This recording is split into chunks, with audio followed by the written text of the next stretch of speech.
ساتھ ہی علامہ صاحب آپ جو ہے وہ زکوٰۃ کا نصاب بھی بیان ہو چکا اور ساری چیزیں آپ نے بتائی، ساتھ یہ بھی ارشاد فرما دیں کہ زکوٰۃ ان لوگوں کو دینی چاہیے کہ اس بارے میں بھی کوئی قرآن و حدیث میں ہے تو یہ بھی ہے آپ۔ اب دیکھیں، جہاں زکوٰۃ فرض ہے وہاں پر اب فرض چیز ہے تو اس کے لیے ہمیں غور و فکر کرنا بھی ضروری ہے کہ کہیں ایسا نہ ہو کہ جہاں پہ ہم زکوٰۃ دے رہے ہوں تو ہمارا فرض ہی ادا نہ ہو۔ جی اور اکثر ایسا ہوتا ہے کہ ہم بظاہر رشتہ داریاں اپنے تعلق داریوں کو پروموٹ کر رہے ہوتے ہیں اور زکوٰۃ کا سہارا لے کے اب سال کے بعد 2.5% دینا ہے، لیکن اس میں بھی ہم نے احسان جتلانا ہے کہ میں تجھے 2.5% دے رہا ہوں اپنے مال سے، یعنی کہ یہ ایک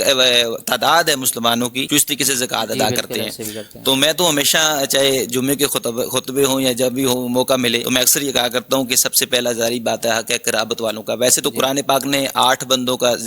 لوگوں کا ذکر کیا ہے، لیکن چونکہ دور حاضر میں وہ کچھ میسر نہیں ہے، اب ظاہری بات ہے کہ سب سے پہلے اپنی قرابت والوں کو دیکھیں، سب سے پہلے قرابت والوں کو دیکھیں، اپنے بہن بھائیوں میں دیکھیں، اپنے رشتہ داروں میں دیکھیں۔ اگر ان میں کوئی بندہ نہیں ملتا، اگر آپ کو آپ دیکھا ہے کہ یار یہ بندے ان کے ویل سیٹر ہیں، ان کے اوپر زکوٰۃ نہیں لگتی، اور غور و فکر کرنا ضروری ہے۔ یعنی یہ دیکھنا ایک بعض ٹائم یہ ہوتا ہے کہ ہم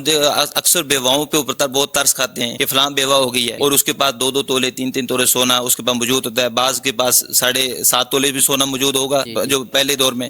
اب ہم ان کو زکوٰۃ دے دیتے ہیں، ہمیں یہ پتہ ہی نہیں ہے وہ تو خود صاحب نصاب ہیں، وہ تو خود زکوٰۃ دینے والی ہیں، اب ان کے اوپر زکوٰۃ کیسے ادا ہوگی؟ زکوٰۃ نہیں ادا ہوگی، اس لیے کہ بغیر سوچے سمجھے بغیر تحقیق کے ہم جو زکوٰۃ اپنی طرف سے دیتے ہیں تو اگر تحقیق نہیں کی تو بعض ٹائم زکوٰۃ ادا ہی نہیں ہوتی۔ تو میں مشورہ یہ دوں گا، تو ایک تو اپنی قرابت والوں کو بندے کو پتہ ہوتا ہے کہ اپنے رشتہ داروں کے بارے میں کہ اس کی کنڈیشن کیا ہے، اور دوسرا جہاں پہ آج ہم بیٹھے ہیں، کیونکہ اس حوالے سے یہ بات کرنا ضروری ہے کہ آپ جو بیٹھے ہیں الحمدللہ ثم الحمدللہ آپ ہمارے فخر ہیں اور یہ ادارہ ہمارے لیے فخر ہے۔ تو ادارہ چونکہ یہ کوئی اس کو سالانہ کوئی منتھلی آمدنی تو آتی نہیں ہے، صدقہ و خیرات کے ذریعے یہ چلتا ہے، اور یہ کتنے عظیم لوگ پیدا کر رہا ہے ادارہ، کیسے لوگ جو نا پیدا کر رہا ہے کہ جس کے بارے میں اللہ پاک فرماتا ہے انما یخشى اللہ من عباد العلماء، کہ جن کی شان اللہ بیان فرماتا ہے کہ بے شک جو اللہ سے ڈرنے والے وہ علماء ہی ہیں، اہل علم ہی ہیں، اور جن کے بارے میں رسول اللہ صلی اللہ علیہ وسلم یہاں تک فرماتے ہیں کن عالما او متعلما او مستمعا او محبا ولا تكن الخامس فتهلك۔ رسول اللہ نے فرمایا کہ عالم بن جاؤ، اگر عالم نہیں بنتے علم رکھنے والے نہیں تو ان کے طالب علم بن جاؤ، متعلم بن جاؤ، یا ان کو سننے والے بن جاؤ، او محبا، یہ چوتھی بات کے اوپر تھوڑی سی گفتگو کرنا چاہوں گا، او محبا ان سے محبت کرنے والے بن جاؤ۔ اب محبت کا کیا انداز ہے؟ محبت کا انداز یہ ہونا چاہیے کہ اس کی خیر خواہی کا جذبہ ہونا چاہیے، اس کے بارے میں غور و فکر کرنا ضروری بندہ کرے گا، اس کے بارے میں پتہ ہونا چاہیے اس کی کنڈیشن کیا ہے۔ اب محبت کا یہ انداز ہے کہ میں اگر آپ سے محبت کرتا ہوں، اگر میں جو اپنے لیے پسند کرتا ہوں وہ آپ کے لیے بھی وہی پسند کروں، جو میں اپنے لیے دیکھ رہا ہوں وہ آپ کے لیے وہی دیکھوں، تو یہ تو ہے محبت۔ ایسا ہرگز نہیں ہے کہ میں خود اچھا کھا بھی رہا ہوں، پی بھی رہا ہوں، پہن بھی رہا ہوں، اور جس کے ساتھ میں محبت کا دعویٰ کرتا ہوں وہ بیچارہ بھوکا پیاسا ہے، اس کو وہ ٹینشن کے اندر مبتلا ہے، وہ فاقہ کشی کے اندر مبتلا ہے، یہ تو محبت نہیں ہوئی۔ او محبن سے مراد یہ ہے کہ اب علماء سے ایسی محبت کرو کہ ان کے بارے میں تمہیں پتہ ہونا چاہیے کہ ان کی اس ٹائم کنڈیشن کیا چل رہی ہے، ان کے حالات کیسے ہیں، ان کے ساتھ آپ جو نا دامن در میں قدم سخن یار لحاظ میں شامل ہو جاؤ کہ یہ محبت کا تقاضا والا تکن الخامس، اور کبھی بھی ان کے مقابلے میں نہ آنا ورنہ فتوحلک ہلاک ہو جاؤ گے۔ اب جس مدرسے میں جس مقام پر ہم بیٹھے ہیں، میں بھی ایک یونیورسٹی سے فارغ التحصیل جامعہ غوثیہ رضویہ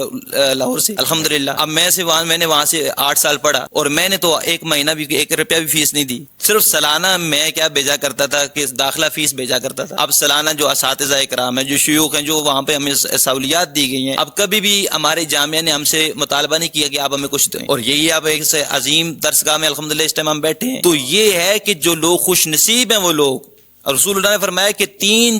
عمل ایسے ہیں جو صدقہ جاریہ ہیں، 3 چیزیں ایسی ہیں جو صدقہ جاریہ ہیں، جو مرنے کے بعد انسان کے کام آتی ہیں، اور کیا آؤ ينتفع به۔ دوسرا جو عمل اللہ نے کے مبروک فرمایا وہ علم ہے، کہ علم جو ہے وہ نفع دینے والا جو علم ہے یہ مرنے کے بعد بھی یہ تسلسل جاری رہتا ہے۔ کسی ایک بندے نے قرآن کسی کو پڑھا دیا، جب تک وہ لڑی چلتی رہے گی مرنے والے کے نامہ اعمال میں نیکیاں درج ہوتی چلی جائیں گی۔ کسی ایک بندے نے کسی کو اچھی بات بتا دی، جب تک وہ اچھی بات کا تسلسل چلتا رہے گا وہ اچھی بات بتانے والے کے نامہ اعمال میں نیکیاں درج ہوتی رہیں گی۔ تو کیا